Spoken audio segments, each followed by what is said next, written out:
Friends റെയിൽവേയുടെ പുതിയൊരു recruitment notification പാടെ വന്നിട്ടുണ്ട്. ഏതെങ്കിലും വിഷയത്തിൽ ഡിഗ്രി ഉള്ളവർക്ക് അപ്ലൈ ചെയ്യാൻ പറ്റും. നിങ്ങളുടെ സുഹൃത്തുക്കളുടെ മാക്സിമം നിങ്ങൾ ഷെയർ ചെയ്ത് കൊടുക്കുക. നമ്മുടെ തിരുവനന്തപുരം അറബിയിലൊക്കെ വേക്കൻസി ഉണ്ട്.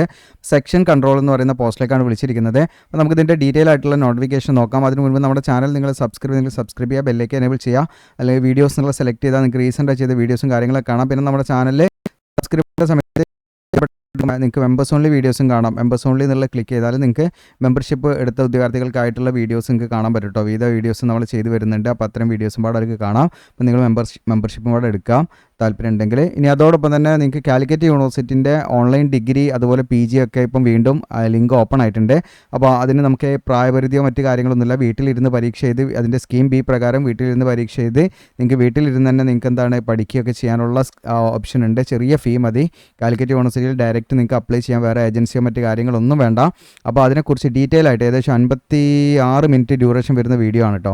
അപ്പോൾ അതിനെക്കുറിച്ച് ഡീറ്റെയിൽ ആയിട്ട് ഇതിൽ വിശദമാക്കുന്നതാണ്. അപ്പോൾ നിങ്ങൾ ജോലി ചെയ്യുന്നത് അല്ലെങ്കിൽ നിങ്ങൾ വിദേശത്ത് ജോലി ചെയ്യുന്നവരോ അങ്ങനെ അല്ലെങ്കിൽ വീട്ടിൽ നിൽക്കുന്നവരോ ഇനിയിപ്പോൾ നിങ്ങൾക്ക് കോളേജിൽ പോകാൻ താല്പര്യമില്ലാത്തവരോ ഇനിയിപ്പോൾ ഏജ് ഓവർ ആയി പോയവരോ അതായത് നിങ്ങൾക്ക് പ്രായം കൊണ്ട് പോകാൻ പറ്റാത്ത വിദ്യാർത്ഥികൾ ആര് ഉണ്ടെങ്കിലും അവർക്കൊക്കെ എന്താണ് ട്രൈ ചെയ്യാൻ പറ്റുന്ന ഒരു ഇതാണ് ഈ പറഞ്ഞിരിക്കുന്ന കാലിക്കറ്റ് യൂണിവേഴ്സിറ്റിയുടെ ഡിഗ്രി PG കേട്ടോ. അപ്പോൾ അതിൽ നിശ്ചിതമായുള്ള കോഴ്സുകളും കാര്യങ്ങളൊക്കെ ഉണ്ട്. അതിനെക്കുറിച്ച് ഡീറ്റെയിൽ ആയിട്ടുള്ള വീഡിയോ ആണെങ്കിൽ നിങ്ങൾക്ക് നമ്മുടെ ചാനലിൽ കയറിയിട്ട് കാണാം കേട്ടോ.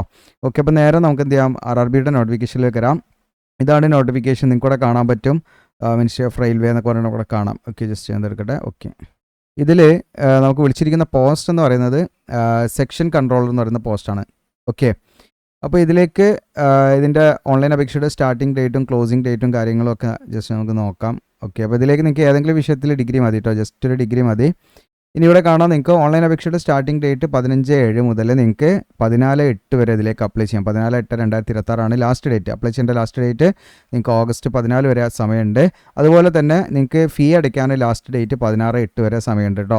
ഇനി ഇതിലേക്ക് അപേക്ഷ നൽകി കഴിഞ്ഞാൽ എന്തെങ്കിലും തെറ്റുകൾ വന്നു പോയാൽ അത് തിരുത്താൻ ഒരു ഡേറ്റ് RRB നമുക്ക് തരുന്നുണ്ട്. ആ ഡേറ്റാണ് 17/8 മുതൽ 26/8/2026 എന്ന് പറയുന്നത്. ഈ ഡേറ്റിൻ്റെ ഉള്ളിൽ നിങ്ങളുടെ അപേക്ഷയിൽ തെറ്റുകൾ വന്നാൽ തിരുത്താൻ പറ്റും. പക്ഷേ എല്ലാ തെറ്റുകളും നമുക്ക് തിരുത്താൻ പറ്റില്ല. നമ്മൾ അക്കൗണ്ട് ക്രിയേറ്റ് ചെയ്യുന്ന സമയത്ത് കൊടുക്കുന്ന ഡീറ്റെയിൽസ് ഉണ്ടല്ലോ, നമ്മുടെ പേര്, ഫാദറിൻ്റെ പേര്, അങ്ങനെയുള്ള ഡീറ്റെയിൽസ്, കാര്യങ്ങൾ, ഫോൺ നമ്പർ, മെയിൽ ID, ഇതൊന്നും നമുക്ക് തിരുത്താൻ പറ്റില്ല. അതോടൊപ്പം തന്നെ നമ്മൾ ചൂസ് ചെയ്യുന്ന RRB, ഇപ്പോൾ ഞാൻ തിരുവനന്തപുരം ചൂസ് ചെയ്തു എന്ന് വിചാരിക്കുക അപ്ലൈ ചെയ്യുന്ന സമയത്ത്, പിന്നീട് എനിക്കത് തിരുത്തി ചെന്നൈ ആക്കാനൊന്നും പറ്റില്ല. നമ്മൾ ഏതാണോ നമ്മൾ ഓപ്ഷൻ നമ്മൾ എടുക്കുന്നത്, അതായത് അപ്ലൈ ചെയ്യുന്ന സമയത്ത് ചൂസ് ചെയ്യുന്ന RRB ഏതാണോ അത് നമുക്ക് പിന്നീട് അങ്ങോട്ട് തുടരാൻ പറ്റുള്ളൂ. അതല്ലാതെ അത് നമുക്ക് മാറ്റാൻ പറ്റില്ല.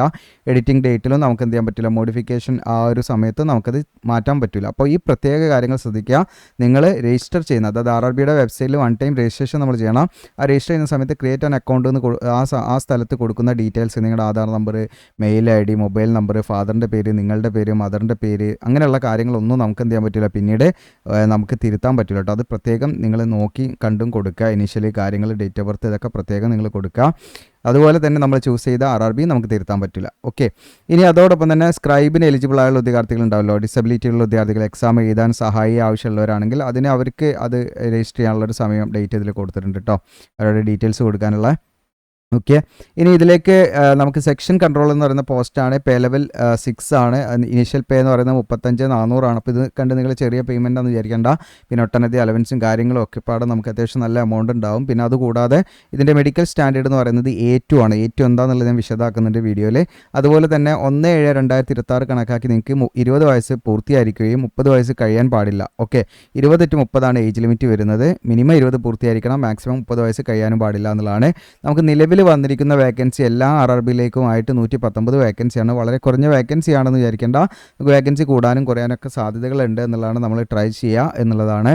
ഓക്കെ, അപ്പോൾ നമുക്ക് തിരുവനന്തപുരത്ത് വേക്കൻസി ഉണ്ട്. അതുപോലെ തന്നെ ഇതിൻ്റെ മെഡിക്കൽ സ്റ്റാൻഡേർഡ് കാര്യങ്ങളൊക്കെ ജസ്റ്റ് നോക്കാം. അപ്പോൾ ഇതാണ് ഇതിൻ്റെ സ്റ്റേജ് ഓഫ് എക്സാം എന്ന് പറയുമ്പോൾ നമുക്ക് ആദ്യം തന്നെ ഒരൊറ്റ എക്സാമേ ഉള്ളൂ. കമ്പ്യൂട്ടർ ബേസ്ഡ് ടെസ്റ്റ് ഒന്നേ ഉണ്ടായിരിക്കുള്ളൂ. ഓക്കെ, അപ്പോൾ കമ്പ്യൂട്ടർ ബേസ്ഡ് ടെസ്റ്റ് കഴിഞ്ഞിട്ട് പിന്നെ നിങ്ങൾക്ക് കമ്പ്യൂട്ടർ ബേസ്ഡ് ആപ്റ്റിറ്റ്യൂഡ് ടെസ്റ്റാണ് ഉണ്ടാകുക. പിന്നെ ഡോക്യുമെൻറ്റ് വെരിഫിക്കേഷൻ, പിന്നെ മെഡിക്കലി നമ്മൾ ഫിറ്റാണോ അൺഫിറ്റാണോ എന്നുള്ള കാര്യങ്ങളാണ് വരിക കേട്ടോ. ഓക്കെ, അപ്പോൾ എൻ്റെ സ്കീം ഞാൻ പറഞ്ഞുതരാം, എക്സാമിനേഷൻ്റെ സ്കീം കാര്യങ്ങൾ പറഞ്ഞുതരാം. അത് പല സ്ഥലങ്ങളിലായിട്ട് നമ്മൾ പ്രധാനപ്പെട്ട കാര്യങ്ങൾ ജസ്റ്റ് ഒന്ന് മാർക്ക് ചെയ്ത് അങ്ങനെ പറയുകയാണ്. ഓക്കെ, പിന്നെ ഇതിലേക്ക് നമ്മൾ അപ്ലൈ ചെയ്ത് കൊടുക്കുന്നുണ്ട് ഓൺലൈനായിട്ട്. പിന്നെ ഇതിലേക്ക് മെഡിക്കൽ സ്റ്റാൻഡേർഡിൻ്റെ കാര്യം പറയാമെന്ന് പറഞ്ഞു. അപ്പോൾ A2 ആണല്ലോ മെഡിക്കൽ സ്റ്റാൻഡേർഡ്. അപ്പോൾ അത് ഫിസിക്കലി എല്ലാം നമ്മൾ ഫിറ്റ് ആയിരിക്കണമെന്നുള്ള കണ്ടീഷൻ തന്നെയാണ്. അതോടൊപ്പം തന്നെ നിങ്ങൾക്ക് വിഷനാണ് പ്രധാനമായിട്ട് ശ്രദ്ധിക്കേണ്ടത്. 6/9 6/9 രണ്ട് കണ്ണിനും നിങ്ങൾക്ക് അറ്റ്ലീസ്റ്റ് വിത്തൗട്ട് ഗ്ലാസ് യൂസ് ചെയ്യാതെ 6/9 കിട്ടണം എന്നുള്ളതാണ്.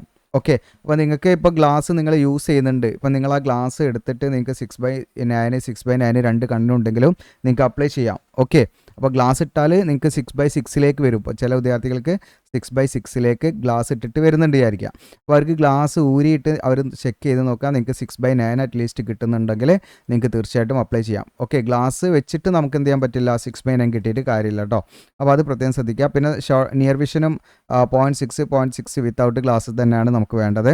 പിന്നെ ഇതിൻ്റെ മറ്റു ടെസ്റ്റുകൾ ഉണ്ടാവും. ഇതിൻ്റെ സെലക്ഷൻ്റെ ഭാഗമായിട്ട് നിങ്ങൾ ഇതിൽ സെലക്ട് ആയി കഴിഞ്ഞാൽ കളർ വിഷനും ബൈനോക്കുലർ വിഷനും നൈറ്റ് വിഷനും പിന്നെ മയോപിക് വിഷന് നമുക്ക് ലോ ലൈറ്റിലൊക്കെ റീഡ് ചെയ്യാനുള്ള അതൊക്കെ അങ്ങനെയുള്ള ടെസ്റ്റൊക്കെ നമ്മൾ പാസ്സായിരിക്കണം എന്നുള്ളതാണ്. നമ്മൾ ഇതിൻ്റെ സെലക്ഷൻ്റെ ഭാഗമായിട്ട് ഈ പറയുന്ന മെഡിക്കൽ എക്സാമിനേഷൻ്റെ സമയത്ത് ഇതൊക്കെ ടെസ്റ്റ് ചെയ്യും. അതൊക്കെ നമ്മൾ പാസ്സാവണമെന്നുള്ള കണ്ടീഷനാണ്.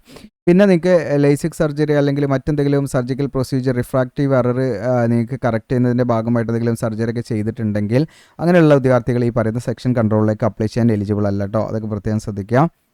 ഓക്കെ, ഇനി ഏജ് ലിമിറ്റിൽ നിങ്ങൾക്ക് SC/ST ആണെങ്കിൽ 5 വർഷം age relaxation, OBC non criminal candidates ആണെങ്കിൽ അവർക്ക് 3 വർഷം, പിന്നെ എക്സർവിസ്മാൻ്റെ നിശ്ചയമുള്ള ഏജ് റിലാക്സേഷൻ ഇവിടെ പറയുന്നുണ്ട്. പിന്നെ അതുപോലെ തന്നെ നിങ്ങൾക്കിവിടെ ഗ്രൂപ്പ് C അല്ലെങ്കിൽ ഗ്രൂപ്പ് ഡിയിലൊക്കെ വർക്ക് ചെയ്യുന്നവർക്ക് അങ്ങനെയുള്ളവർക്കൊക്കെ ഏജ് റിലാക്സേഷൻ ഉണ്ട്. പിന്നെ PWBD കാൻഡിഡേറ്റ്സ് ഉണ്ടെങ്കിൽ അവർക്കും ഏജ് റിലാക്സേഷൻ ഉണ്ട് 10 മുതൽ 15 വർഷം വരെ. പിന്നെ ഈ പറയുന്ന നമ്മുടെ റെയിൽവേയുടെ തന്നെ വിവിധ ഓർഗനൈസേഷനിലൊക്കെ വർക്ക് ചെയ്യുന്ന അങ്ങനെയുള്ളവർക്കൊക്കെ എന്താണ് ചെറിയ രീതിയിൽ ഏജ് റിലാക്സേഷൻ കാര്യങ്ങൾ അതുകൊണ്ട്. പിന്നെ ഫീമെയിൽ കാൻഡിഡേറ്റ്സ് ആയിട്ടുള്ള വിഡോസ് ഡിവോഴ്സുള്ള വനിതകൾക്കും ഏജ് റിലാക്സേഷൻ കാര്യങ്ങളൊക്കെ ഉണ്ട് കേട്ടോ. ഓക്കെ, പിന്നെ എക്സാമിനേഷൻ ഫീ എന്ന് പറയുന്നത് നമുക്ക് ഈ പറയുന്ന കാൻഡിഡേറ്റ്സ് ഉണ്ടല്ലോ, ഫീമെയിൽ, ട്രാൻസ്ജെൻഡർ, എക്സ് വിസ്മാന്, പിന്നെ SC/ST, പിന്നെ മൈനോറിറ്റി കമ്മ്യൂണിറ്റീസ് എന്ന് പറഞ്ഞാൽ മുസ്ലിം, ക്രിസ്ത്യൻ, സിഖ് അങ്ങനെയുള്ള മൈനോറിറ്റി റിലീജിയൻ ഉണ്ടല്ലോ, ഹിന്ദു റിലീജിയൻ അല്ലാത്ത ബാക്കി എല്ലാ റിലീജിയനും, അതുപോലെ തന്നെ ഇക്കണോമിക്കലി ബാക്ക്വേർഡ് ക്ലാസ്സസ് ആണ് വാർഷിക വരുമാനം നിങ്ങൾക്ക് 50,000 താഴെയുള്ള ഉദ്യോഗാർത്ഥികൾക്കും ഇവർക്ക് ഈ പറയുന്ന അപ്ലൈ ചെയ്യുന്ന സമയത്ത് 250 രൂപയാണ് ഫീ അടയ്ക്കേണ്ടത്. അത് അവർ കമ്പ്യൂട്ടർ ബേസ്ഡ് ടെസ്റ്റ് എഴുതി കഴിഞ്ഞാൽ ആ 250 രൂപ അവരുടെ അക്കൗണ്ടിലേക്ക് റീഫണ്ടായിട്ട് ലഭിക്കും. ഓക്കെ, അപ്പോൾ ഞാൻ ഈ ലിസ്റ്റിൽ ഇവിടെ വായിച്ച ഉദ്യോഗാർത്ഥികളല്ലാത്ത മറ്റു ഉദ്യോഗാർത്ഥികൾക്ക് 500 രൂപയാണ് നമ്മൾ അപ്ലൈ ചെയ്യുന്ന സമയത്ത് ഫീ അടയ്ക്കേണ്ടത്. കമ്പ്യൂട്ടർ ബേസ്ഡ് ടെസ്റ്റ് അവർ അറ്റൻഡ് ചെയ്താൽ അവരുടെ അക്കൗണ്ടിലേക്ക് 400 രൂപ റീഫണ്ടായിട്ട് ലഭിക്കും. ഓക്കെ, അപ്പോൾ ഈ പറയുന്ന ഓപ്ഷനൊക്കെ നിങ്ങൾ ഓൺലൈനായിട്ട് അപ്ലൈ ചെയ്യുന്ന സമയത്തൊക്കെ ശ്രദ്ധിക്കണം. അപ്പോൾ മൈനോറിറ്റി റിലീജിയൻ ആണെങ്കിൽ ഇത്രയും റിലീജിയൻ അതിൽ പെടും. ഓക്കെ, അപ്പോൾ ഈ പറയുന്ന റിലീജിയനിലുള്ളവർ 250 കൊടുത്താൽ മതി. പിന്നെ മൈനോറിറ്റി റിലീജിയനിൽ ആണ് നമ്മൾ കൊടുക്കുന്നതെങ്കിൽ ഫീ റിലാക്സേഷൻ നമ്മൾ നേടുന്നതെങ്കിൽ നമ്മൾ ഇപ്പോൾ വേണ്ട ഡോക്യുമെൻറ്റ് വെരിഫിക്കേഷൻ്റെ സമയത്തേക്ക് ഒരു അഫിഡവിറ്റ് അതിന് അനുബന്ധ 5 കൊടുത്തിട്ടുണ്ട്. ആ സെയിം ഫോർമാറ്റിൽ നമ്മൾ എന്ത് ചെയ്യണം, ഒരു നോൺ ജുഡീഷ്യൽ സ്റ്റാമ്പ് പേപ്പറിൽ നമ്മൾ മൈനോറിറ്റി കമ്മ്യൂണിറ്റിയിൽ പെടുന്നതാണെന്നുള്ള മെൻഷൻ ചെയ്തിട്ട് നമ്മൾ ഒരു അഫിഡവിറ്റ് ഡോക്യുമെൻറ്റ് വെരിഫിക്കേഷൻ്റെ സമയത്ത് കൊടുക്കണം കേട്ടോ. അത് നമ്മൾ കൊടുക്കാൻ സാധിച്ചിട്ടില്ലെങ്കിൽ നമ്മുടെ കാൻഡിഡേറ്റ്സ് റിജക്റ്റ് ആയി പോകും. ഓക്കെ, കാരണം നമുക്ക് ആ ഫീ റിലാക്സേഷൻ കിട്ടിയിട്ടുണ്ടല്ലോ. അപ്പോൾ അത് നമ്മൾ ഇന്ന മതത്തിലാണ് അല്ലെങ്കിൽ കമ്മ്യൂണിറ്റിയിലാണ് നമ്മൾ തെളിയിക്കാൻ വേണ്ടിയിട്ട് ഒരു അഫിഡവിറ്റ് നമ്മളവിടെ കൊടുക്കണം. അത് ഡോക്യുമെൻറ്റ് വെരിഫിക്കേഷൻ്റെ സമയത്ത് കൊടുത്താൽ മതി. പിന്നെ EBC കാൻഡിഡേറ്റ്സ് പറഞ്ഞാൽ 50,000 വാർഷിക വരുമാനം 50,000 താഴെയുള്ള വിദ്യാർത്ഥികൾ ഉണ്ടെങ്കിൽ, അതായത് ജനറൽ കാൻഡിഡേറ്റ്സിൽ തന്നെ ഉണ്ടാവുമല്ലോ സാമ്പത്തികമായിട്ട് പ്രയാസമുള്ള അങ്ങനെയുള്ള വിദ്യാർത്ഥികളെ എയിം ചെയ്തിട്ടാണ് ഇത്. AWS കാറ്റഗറി ആയിട്ടൊരു ബന്ധമില്ല കേട്ടോ. അത് EBC വേറെ തന്നെയാണ്. EBC ഈ പറയുന്ന ഫീ റിലാക്സേഷൻ മാത്രമേ ഉള്ളൂ. അതുപോലെ തന്നെ അവർക്ക് ഒന്നെങ്കിൽ ഇൻകം സർട്ടിഫിക്കറ്റ് അതല്ലെങ്കിൽ BPL കാർഡ് ഉണ്ടെങ്കിൽ അതും പ്രൂഫായിട്ട് വെക്കാവുന്നതാണ് കേട്ടോ. ഇനി അപേക്ഷാ ഫീസ് റീഫണ്ട് എങ്ങനെയാണെന്ന് വെച്ചാൽ നിങ്ങൾക്ക് നമ്മൾ ഓൺലൈനായിട്ട് അപ്ലൈ ചെയ്യുന്ന സമയത്ത് ആധാർ സീഡഡ് ആയിട്ടുള്ള ബാങ്ക് അക്കൗണ്ട് ആണ് ഇതിലേക്ക് കണക്റ്റ് ആകുക. അപ്പോൾ നമ്മൾ ആദ്യം നമ്മളോട് ചോദിക്കുന്നത് ആധാർ അക്കൗണ്ട് നമ്പറാണ് കൊടുക്കേണ്ടത്, അതായത് ആധാർ നമ്പറാണ് കൊടുക്കേണ്ടത്. ഓക്കെ, അപ്പോൾ നമ്മൾ ഓൺലൈനായിട്ട് അപ്ലൈ ചെയ്യുന്ന സമയത്ത് ആധാർ നമ്പർ കൊടുക്കണം. അപ്പോൾ ആധാർ നമ്പർ കൊടുത്തിട്ട് നിങ്ങൾ ആധാറുമായിട്ട് ലിങ്ക് ആയിട്ടുണ്ടെങ്കിൽ അത് ഡയറക്റ്റ് നമുക്കവിടെ കാണിക്കും ഏത് ബാങ്കായിട്ടാണ് ലിങ്ക് ആയതെന്ന്. അപ്പോൾ അത് ഓക്കെ ആണോ നോക്കുക. ഇനി അതെല്ലാം ലിങ്ക് ആയിട്ടില്ലെങ്കിൽ നിങ്ങൾക്ക് എന്താണ് NPCIയുടെ പോർട്ടലിൽ കയറി ലിങ്ക് ആക്കാൻ അവർ പറയും. അപ്പോൾ നമ്മൾ ഇതൊക്കെ ചെയ്ത് കൊടുക്കുന്നുണ്ട്. നിങ്ങൾക്ക് ബാങ്ക് അക്കൗണ്ട് ലിങ്ക് ആക്കണമെങ്കിൽ ലിങ്ക് ആക്കി തരാം. ഇനി അതുപോലെ തന്നെ നമ്മൾ അപ്ലൈ ചെയ്ത് തരുന്നുണ്ട്. അപ്പോൾ നമ്മുടെ വീഡിയോയുടെ ഡിസ്ക്രിപ്ഷനിൽ വാട്സപ്പ് നമ്പർ ഉണ്ട്, അതിൽ കോൺടാക്ട് ചെയ്താൽ മതി കേട്ടോ. മെസ്സേജ് അയച്ചാൽ മതി, വിളിച്ചാൽ കിട്ടൂല, നിങ്ങൾ വാട്സപ്പിൽ മെസ്സേജ് അയക്കുക. ഓക്കെ, പിന്നെ അതിൻ്റെ കമ്പ്യൂട്ടർ ബേസ്ഡ് ടെസ്റ്റിൻ്റെ സ്കീമാണ്. 120 മിനിറ്റ് ഡ്യൂറേഷൻ, ടോട്ടൽ 100 ക്വസ്റ്റ്യൻ ആണ്. തെറ്റായി രേഖപ്പെടുത്തിയാൽ 1/3 മാർക്ക് നെഗറ്റീവായിട്ട് പിടിക്കും കേട്ടോ. പിന്നെ ഇതിൽ മൾട്ടിപ്പിൾ ചോയ്സ് ക്വസ്റ്റ്യൻ ആയിരിക്കും. ഇതിൻ്റെ സ്കീമോടെ കൊടുത്തിട്ടുണ്ട്, കൂടെ കാണാം. അനലിറ്റിക്കൽ ആൻഡ് മാത്തമാറ്റിക്കൽ കേപ്പബിലിറ്റിയിൽ mathematics, data analysis and interpretation എന്നൊക്കെ പറഞ്ഞിട്ട് നിങ്ങൾക്കൂടെ കാണാം. ഏരിയാസ് ഒക്കെ ഇവിടെ നിന്നൊക്കെ ചോദിക്കുക. പിന്നെ ലോജിക്കൽ കേപ്പബിലിറ്റി അതുപോലെ തന്നെ മെൻ്റൽ റീസണിങ് ഒക്കെയാണ് വരിക. അതിൻ്റെ വെയിറ്റേജ് ഇവിടെ കൊടുത്തിട്ടുണ്ട്, എത്ര ക്വസ്റ്റ്യൻസ് വരും എന്നുള്ളതൊക്കെ. Analytical and mathematical 60, logical 20, mental റീസണിങ്ങിൽ 20, അങ്ങനെ 100 മാർക്കാണ് വരിക കേട്ടോ. അപ്പോൾ ആ ലെവലിൽ നമ്മൾ പ്രിപ്പയർ ചെയ്യുക എന്നുള്ളതാണ്. അപ്പോൾ നിങ്ങൾക്ക് ഇതിലേക്ക് പ്രിപ്പയർ ചെയ്യേണ്ട ബുക്കുകൾ ഞാൻ ഇതിൽ എന്താണ് നമ്മുടെ പ്രോഡക്ട്സിലായിട്ടോ അതുപോലെ വീഡിയോയുടെ ഡിസ്ക്രിപ്ഷനിലൊക്കെ ലിങ്ക് ഡയറക്റ്റ് കൊടുക്കാം. പിന്നെ ഇതിലേക്ക് നമ്മൾ ഓൾറെഡി എടുത്ത് വെച്ച ഫോട്ടോ കാര്യങ്ങളൊന്നും ആവശ്യമില്ല. നമ്മൾ ലൈവായിട്ട് തന്നെയാണ് ഫോട്ടോ എടുക്കേണ്ടത് കേട്ടോ. അപ്പോൾ ലൈവായിട്ട് ഫോട്ടോ എടുക്കുമ്പോൾ നിങ്ങളുടെ ബാക്ക്ഗ്രൗണ്ടൊക്കെ നിങ്ങൾ ക്ലിയർ ആക്കുക. നല്ല ലൈറ്റിൻ്റെ ഒക്കെ ലൈറ്റുള്ള സ്ഥലത്തൊക്കെ പോയിട്ട് ഫോട്ടോ എടുക്കുക. ബാക്ക്ഗ്രൗണ്ട് നീറ്റായിരിക്കുക. ഓക്കെ. പിന്നെ ഫേസൊക്കെ കറക്റ്റാക്കി നിങ്ങളൊരു പാസ്പോർട്ട് സൈസ് ആ ഒരു രീതിയിലാണ് ഫോട്ടോ എടുക്കേണ്ടത് കേട്ടോ. പിന്നെ ഇതിലേക്ക് നിങ്ങൾക്ക് സിഗ്നേച്ചർ നമ്മൾ അപ്ലോഡ് ചെയ്യണം JPG ഫോമാറ്റിൽ. അത് വൈറ്റ് പേപ്പറിൽ ബ്ലാക്ക് ഇങ്ക് പേന കൊണ്ട് 150x60 പിക്സൽ ഡയമെൻഷനാണ്. പിന്നെ 30 to 49 KB ഇടയിൽ ഫയൽ സൈസും വരണം. ഇതൊക്കെ നമ്മൾ സെറ്റാക്കി തരും നമ്മൾ അപ്ലൈ ചെയ്യുകയാണെങ്കിൽ. അപ്പോൾ നിങ്ങൾക്ക് താല്പര്യം ഉണ്ടെങ്കിൽ വീഡിയോയുടെ ഡിസ്ക്രിപ്ഷനിൽ നമ്പറുണ്ട്, വാട്സപ്പ്, അതിൽ നിങ്ങൾ എന്ത് ചെയ്യുക, കോൺടാക്റ്റ് ചെയ്യുക എന്നുള്ളതാണ്. അപ്പോൾ ഇത്രയൊക്കെയാണ് ഇതിൽ നമ്മൾ പ്രധാനമായിട്ടും ശ്രദ്ധിക്കേണ്ട കാര്യങ്ങൾ. അപ്പോൾ ഇനി എങ്ങനെയാണ് നമ്മൾ ഇതിലേക്ക് അപ്ലൈ ചെയ്യേണ്ടത് എന്നും ഇതിൻ്റെ ക്വാളിഫിക്കേഷൻ പാട് ജസ്റ്റ് ഒന്ന് നോക്കാം. ഇതിൻ്റെ വേക്കൻസിയും ഓക്കെ. ക്വാളിഫിക്കേഷൻ ഓൾറെഡി നമ്മൾ പറഞ്ഞതാണ്. ഗ്രാജുവേറ്റ് ഡിഗ്രിയാണ്. ജസ്റ്റ് നിങ്ങൾക്ക് ഏതെങ്കിലും വിഷയത്തിലൊരു ഡിഗ്രി ഉണ്ടെങ്കിൽ, നിങ്ങൾ ഗ്രാജുവേറ്റ് ആണെങ്കിൽ നിങ്ങൾക്ക് ഇതിലേക്ക് അപ്ലൈ ചെയ്യാവുന്നതാണ് കേട്ടോ. ഓക്കെ. പിന്നെ ഇതിൻ്റെ വേക്കൻസി എന്ന് പറയുമ്പോൾ ഇപ്പോൾ തിരുവനന്തപുരം RRB ആണെങ്കിൽ നമുക്ക് 4 വേക്കൻസി മാത്രമാണുള്ളത്. അതിൽ ജനറൽ 2 വേക്കൻസി ഉണ്ട്. പിന്നെ ഇവിടെ റിസർവ്ഡ് വേക്കൻസി ഇല്ലാച്ചിട്ട് അപ്ലൈ ചെയ്യാതിരിക്കേണ്ട, നിങ്ങൾക്ക് ഈ ജനറൽ വേക്കൻസിയിലേക്ക് അപ്ലൈ ചെയ്യാം. ഓക്കെ. റിസർവ്ഡ് വേക്കൻസി 2 വന്നിരിക്കുന്നത് OBCക്കും ഒന്ന് EWCനാണ് വന്നിരിക്കുന്നത്. പിന്നെ ചെന്നൈ RRB നിങ്ങൾക്ക് നോക്കാം, 9 വേക്കൻസി ഉണ്ട്. നിങ്ങൾക്ക് ഏത് RRB വേണമെങ്കിലും കൊടുക്കാം. നിങ്ങൾക്ക് ഇഷ്ടമുള്ള ഏതെങ്കിലും ഒരു RRB നിങ്ങൾക്ക് നോക്കിയിട്ട് അതിനനുസരിച്ച് നിങ്ങൾക്ക് കൊടുക്കാം, ഏറ്റവും വേക്കൻസി കൂടുതലുള്ളതും ഒക്കെ നോക്കിയിട്ട്. പിന്നെ നമ്മുടെ SC/ST OBC ഇതിൻ്റെയൊക്കെ സർട്ടിഫിക്കറ്റിൻ്റെ ഫോർമാറ്റ് കാര്യങ്ങളൊക്കെ ഇതിലുണ്ട്. അപ്പോൾ ഇത്രയാണ് നമ്മൾ ശ്രദ്ധിക്കേണ്ടതായിട്ടുള്ള കാര്യങ്ങൾ. ഇനി അടുത്തതായിട്ട് നമ്മൾ എങ്ങനെ അപ്ലൈ ചെയ്യണം എന്നുള്ളതാണ്. അതിനായിട്ട് അപ്ലൈ നൗ എന്ന് പറഞ്ഞിട്ട് ലിങ്ക് തരും വീഡിയോയുടെ ഡിസ്ക്രിപ്ഷനിൽ. അതിൽ ക്ലിക്ക് ചെയ്യുമ്പോൾ RRB സെക്ഷൻ കൺട്രോൾ എന്ന് പറഞ്ഞിട്ട് നിങ്ങൾക്ക് ഇവിടെ കൺട്രോളർ എന്ന് പറഞ്ഞിട്ട് ഇവിടെ കാണാം. ഇവിടെ നമ്മുടെ സോഷ്യൽ മീഡിയ ഐക്കണിലൊക്കെ ഫോളോ ചെയ്യാം. അപ്ലൈ ചെയ്യേണ്ട ലാസ്റ്റ് ഡേറ്റ് വീണ്ടും ഇവിടെ കൊടുക്കുന്നുണ്ട്. August 14 സമയമുണ്ട്. താഴോട്ട് സ്ക്രോൾ ഡൗൺ ചെയ്ത് ഡീറ്റെയിൽസ് കാര്യങ്ങളൊക്കെ റീഡ് ചെയ്യാവുന്നതാണ്. ഇവിടുന്ന് മലയാളത്തിൽ തന്നെ കൊടുത്തിട്ടുണ്ട്. ഏറ്റവും താഴേക്ക് വന്നാൽ നിങ്ങൾക്ക് ഇവിടെ കാണാം നോട്ടിഫിക്കേഷൻ ക്ലിക്ക് ചെയ്യുക. ആപ്ലിക്കേഷൻ ഫോം എന്നുള്ളടത്ത് ക്ലിക്ക് ചെയ്താൽ നിങ്ങൾക്ക് ആപ്ലിക്കേഷൻ കിട്ടും. നോട്ടിഫിക്കേഷനിൽ ക്ലിക്ക് ചെയ്താൽ നോട്ടിഫിക്കേഷൻ PDF കിട്ടും. ആപ്ലിക്കേഷൻ ഫോം എന്നുള്ള കൊടുക്കുന്ന സമയത്ത് നമുക്ക് ഇത് ഓപ്പൺ ആയി വരും. ഓക്കെ. ഈ ഒരു പോർട്ടലാണ്. അപ്പോൾ ഇതിൽ നമ്മൾ ഓൾറെഡി മുൻപ് എപ്പോഴെങ്കിലും അപ്ലൈ ചെയ്തിട്ടുണ്ടെങ്കിൽ ലോഗിൻ ചെയ്ത് നിങ്ങൾക്ക് വീണ്ടും അത് അപ്ലൈ ചെയ്യാൻ പറ്റും. അതല്ല ആദ്യമായിട്ട് വരികയാണെങ്കിൽ ക്രിയേറ്റ് ആൻ അക്കൗണ്ട് എന്നുള്ളത് ക്ലിക്ക് ചെയ്യാം.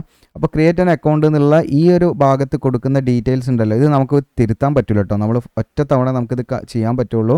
അതുകൊണ്ട് പ്രത്യേകം നിങ്ങൾ കൊടുക്കണം ഇവിടെയുള്ള ഡീറ്റെയിൽസ്. ഇവിടെയൊക്കെ നിങ്ങളുടെ സർട്ടിഫിക്കറ്റിൽ എങ്ങനെയാണോ നിങ്ങളുടെ പേര്, SSLC സർട്ടിഫിക്കറ്റാണ് നിങ്ങൾ എടുക്കേണ്ടത്. അതിലെങ്ങനെ അവിടെ പ്രത്യേകം പറയേണ്ട മെട്രിക്കുലേഷൻ, അതായത് 10th ക്ലാസ് സർട്ടിഫിക്കറ്റ് എന്ന് പ്രത്യേകമായിട്ട് പറയുന്നുണ്ട്. അതിലെങ്ങനെയാണോ നിങ്ങളുടെ പേര്, വിത്തൗട്ട് ഇനീഷ്യൽ ആണെങ്കിൽ അതേപോലെ, ഇനി ഇനീഷ്യൽ ഉണ്ടെങ്കിൽ അതുപോലെ, ഓക്കെ അതേപോലെ നിങ്ങൾ കൊടുക്കണം. അതുപോലെ നിങ്ങളുടെ ഡേറ്റ് ഓഫ് ബർത്ത്, നിങ്ങളുടെ ഫാദറിൻ്റെ പേര്, മദറിൻ്റെ പേര്, ഇതൊക്കെ നിങ്ങൾ കൊടുക്കണം. ജെൻഡർ ഇതൊന്നും നമുക്ക് പിന്നീട് തിരുത്താൻ പറ്റില്ല. Email ID, mobile number, then നമ്മളിവിടെ പാസ്വേഡ് മാനുവലി ക്രിയേറ്റ് ചെയ്യുക. പിന്നെ നിങ്ങൾ ആധാർ കണക്ട് ചെയ്യുക. അതായത് ഡിജി ലോക്കർ വെച്ചിട്ട് ചെയ്യാം, ഇല്ലെങ്കിൽ ആധാറായിട്ട് അങ്ങനെയും ചെയ്യാം. ഇനി ആധാർ ഇല്ലെങ്കിൽ ആധാർ ഇല്ലാതെയും ചെയ്യാം. പക്ഷേ നമ്മളോട് റെയിൽവേ പറയുന്നത് ആധാറായിട്ട് കണക്ട് ചെയ്യാനാണ്. കാരണം ഇതിൻ്റെ മറ്റു സെലക്ഷൻ പ്രോസസ്സൊക്കെ നമുക്ക് ഈസി സ്മൂത്ത് എൻട്രി നമുക്ക് ലഭിക്കാനത് എളുപ്പമാകും, നമ്മൾ ഐഡൻറ്റിഫൈ ചെയ്യാനൊക്കെ കേട്ടോ. അപ്പോൾ അത് വെച്ചിട്ട് നിങ്ങൾ കണക്ട് ചെയ്യുക അക്കൗണ്ട്. അപ്പോൾ ഇത്രയും കാര്യങ്ങളാണ്. ഇതിങ്ങനെ ചെയ്ത് പോയാൽ മതി, നമ്മൾ ചെയ്തു തരാം. താല്പര്യം ഉണ്ടെങ്കിൽ നിങ്ങൾ കോൺടാക്ട് ചെയ്യുക. അപ്പോൾ ഇത്രയാണ്. വീഡിയോ ഇഷ്ടപ്പെട്ടാൽ ലൈക്ക് ചെയ്യാനും ഷെയർ ചെയ്യാനും അതുപോലെ നിങ്ങളുടെ അഭിപ്രായങ്ങൾ കമൻറ്റ് ചെയ്യാനും മറക്കണ്ട. Thank you.